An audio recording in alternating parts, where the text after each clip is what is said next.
With this spring season of anime that has just about started, I believe there's a couple of shows that have already aired their first episodes and kicked off, and there's a bunch of other ones that have yet to do so and are going to be premiering this week, in fact. But everything, all the greatness that's about to come our way for the spring season, if not already hitting us, is just got me really excited, it's got me really pumped. And in particular, I didn't want to talk about in this video everything that's going to be coming out for the spring season of anime, but just one genre in particular that I believe is really, really prevalent to the spring season of anime, and that is rom-com. So I like to call this season in particular the season of rom-coms because there's just a ton of it that's come our way, and we are blessed to have it all. I'm here for it. I love it. If you guys don't know, I'm a huge fan of rom-com series. It's a lot of what I really talk about on the channel here, just that slice of life anime, occasionally some shonen or other things like that, or seinen stuff, but in particular, a lot of it is rom-com based. So I wanted to run through all of the different rom-com anime that are going to be airing this season, or at least the majority of them. Maybe I missed one or two, but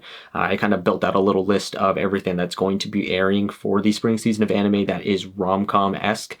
So the first one that I wanted to talk about here today, I made a video on not too long ago, which is Kaguya-sama Love is War Season 3, or Ultra Romantic. I love this show. It is amazing. It's great. I can't wait to see Season 3 come our way. We have so many great characters within the show, so many cute moments and just comedic things that happen within the show that just make it so enjoyable and just really, really entertaining to watch. There's always just something going on, something wacky, something crazy, or just something cute that's going on within the series. So I can't wait for it. I don't want to dive too deep into Kaguya-sama because I already made that video and talked about it not too long ago. But yes, it's something that I'm super hyped for, and I know a bunch of other people are really excited about it as well. And the other thing that I wanted to talk about too, the second series, is Komi Can't Communicate Season 2, which just had Season 1 end not too long ago. I believe it ended in the fall of anime 2021 last year, and then winter came along and it didn't air during that time frame, and then now spring season is kicking off Season 2,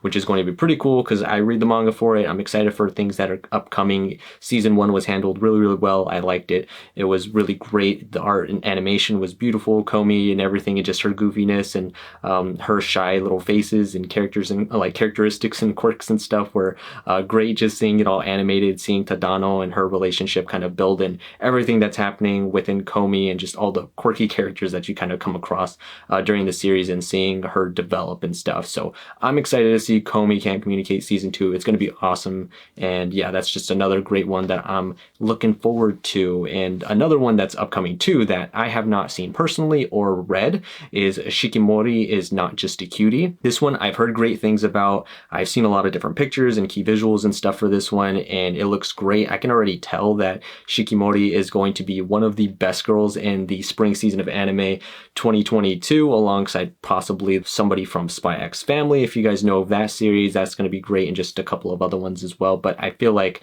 Shikimori is going to be one of the top ones for the spring season of anime 2022. But yeah, that one I'm excited for. I'm sure it's going to be super cute. I can't wait for it. I'm sure there's going to be different little cliches from different slice of life or rom-coms that we've seen in the past. But of course, I'm sure that they're going to throw a different little twist in between, or the characters are going to have different quirks or something like that, or just have something going on with them that are a little bit different and kind of bring a breath of fresh air to the genre, or something that makes us like them and hook us in just a little bit more so. So I'm looking forward to that as well. The next series that I wanted to talk about here was Aharen-san wa Hakaranai, I believe it's called. So it's like this girl, I haven't seen anything on this yet, or at least I haven't read the source material, but I do know just a tiny bit of what it's about. I haven't looked too deep into it, but I know that it's supposed to be this girl in this class, and she's really, really small, but she doesn't have like a good sense of, I guess, like personal space or what. Like, she can't judge it too well. So there's sometimes where she's like super all up in your face or something like that.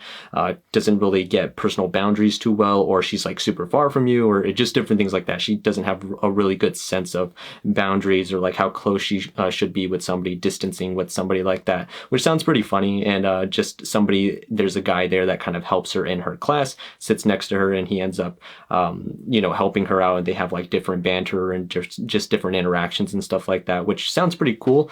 And sounds like it's going to be a funny time and a cute time and stuff too, if they have like wholesome moments within it, or just him helping her, or just different stuff like that.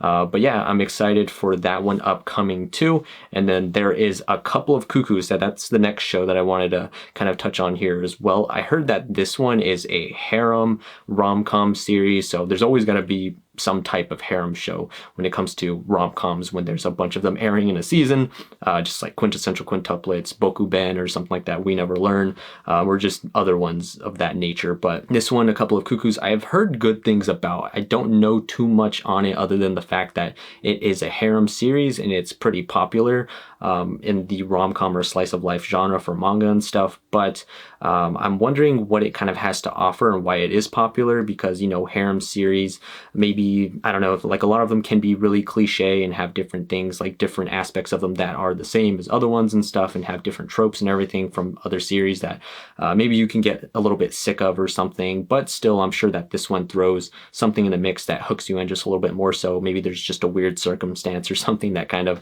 is a little bit different from other series that yeah, I'm looking forward to, because this one I've heard great things about, like I said, and I'm wondering exactly why is that. Okay, so the next one is Science Fell in Love, So I Tried to Prove It Season 2. So when I actually stumbled upon this anime maybe a year or two ago, I can't remember exactly when it aired, but I wasn't expecting much out of it. But when I did watch it, it was actually really, really cute, and I liked a lot of what it kind of had to offer and stuff. It was a breath of fresh air, some goofy moments and everything, but it was pretty great. I liked it. Not anything like spectacular or anything like that groundbreaking, but still, it was just kind of a different route of what I'd seen before, which I enjoyed. It was these two scientists that, you know, scientists can be like very logical and like they try to make a lot of sense out of things, but love is supposed to be something that you kind of can't make too much sense out of. It's just something that happens naturally and everything, that you can't really prove too much, but they're scientists and it's just kind of how they're wired. They're trying to make sense out of it and trying to prove it. So they're trying to prove to each other on if they love each other or not, and they do a bunch of different tests and different things like that. And it actually gets really, really cute. There's a lot of funny moments in it as well. But yeah, I enjoyed it a good amount, and I recommend anybody who hasn't seen it to check it out. It's a pretty good show. Now we have Love After World Domination. So for this one, I don't know too much about, but I've seen a couple of key visuals on it, and it looks really, really nice. I like the art style. I like the character designs. They look pretty nice. The two kind of love interests that we have there, and then the girl looks really, really cute.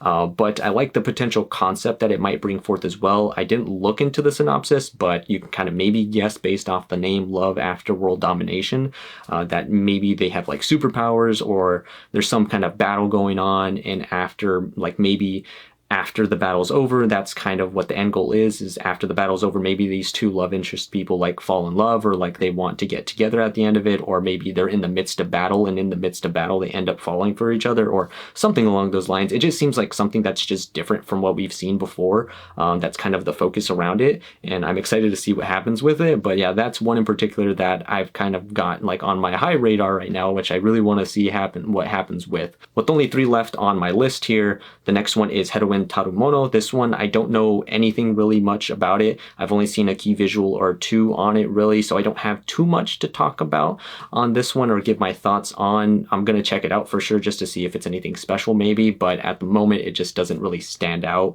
too much. But like I said, I'm gonna check it out regardless. And then the next one is Date A Live Season 4, which is one of the ones that I'm excited about the most, because, you know, Kurumi is best girl, and I just can't wait to see this one. Season 4, I can't believe that it's been a little while since Date A Live, the previous season, came out. I feel like so much of recent, there's just been a bunch of different great announcements for sequel seasons that have been coming out. I believe Masamune-kun's Revenge just got announced to have a sequel season, so season 2 is upcoming for that. But we have Date A Live Season 4 to look forward to, which is coming up pretty soon. It's going to be great. I can't wait. And the last show that I wanted to bring up, it's not actually a seasonal show or has a seasonal series for the spring season, but it's a movie that is occurring during the spring season within these next couple of months, actually next month, and that is the Quintessential Quintuplets, the movie. So this series I'm super into, I really, really enjoy, and I can't wait to see kind of the conclusion of the story that I believe they are going to be wrapping up within the movie, and seeing who Futaro ends up marrying at the end of the day.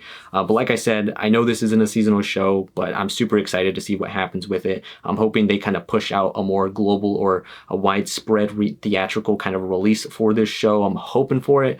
But yeah, super pumped nonetheless to see what happens with the series and how it's all tied up and handled within the movie itself, because I know there's a good amount of content that they have to kind of keep up with and kind of capture within this movie if they're going to end it off within the movie.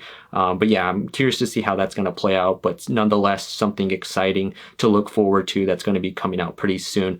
But yeah, that's kind of everything that I wanted to cover in this video here today. Just touch base on all of the different rom-coms that are going to be airing during the spring season of anime within these next couple of months. We're blessed to be able to kind of have all this greatness come our way, and this is just the rom-com genre. This isn't everything else that's airing during the spring season. So there's just a lot of greatness coming our way, like I said, and I just wanted to chat about it just a little bit, especially the rom-com stuff, because I'm a huge fan of it. I know a lot of people are too. Let me know down in the comments below how you feel about all the different rom-com slice of life anime that are coming our way and going to be releasing for the spring season. Are you excited for it, or are you a little bit bummed out that it's just a little bit too much, that you might not be able to keep up with all of them, or you're gonna have to put a couple on the back burner potentially? But yeah, let me know your thoughts and opinions on things. Give the video a like if you guys can, it helps me out a ton, and subscribe to the channel if you guys are not already, and turn on that notification bell to get notifications on whenever I upload a video. Appreciate you guys for watching, and you have a great one. See ya.